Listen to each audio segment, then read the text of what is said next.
আমাকে আমার পাড়ার এক কাকিমা জিজ্ঞাসা করছে, তুমি বড় হয়ে কি হতে চাও? আমি প্রথমে কাকিমাকে বললাম, আমি বড় হয়ে কি হতে চাই সেটা বিভিন্ন স্টেজে পরিবর্তন হয়। ছোটবেলায় আমি ভাবতাম আমি ডাক্তার হব, বিনা পয়সায় রোগীদের চিকিৎসা করব।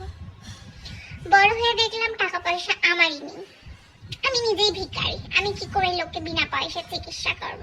যাক, তারপরে মনে হলো আমি উকিল হব। তারপর আমার বান্ধবীর সাথে আমার পরিচয় হলো, থাক সেটা আর বলবো না। তারপরেও আমাকে কাকিমা জিজ্ঞাসা করছে, তুমি বড় হয়ে কি হতে চাও? আমি কি করে বোঝাবো? আমার শুধু ল্যাট খেতে ভালো লাগে, আমার শুধু ঘুমাতে ভালো লাগে, খেতে ভালো লাগে, বই খুলতে না। এসব প্রশ্ন করে আমাকে বন্ধ করো, বন্ধ করো, বুঝেছ? যদি প্রশ্ন করতেই হয় তোমার মেয়েকে গিয়ে করো, তোমার ছেলেকে গিয়ে করো, আমাকে করো না। বন্ধ করো আমাকে প্রশ্ন করা, ভালো লাগে না।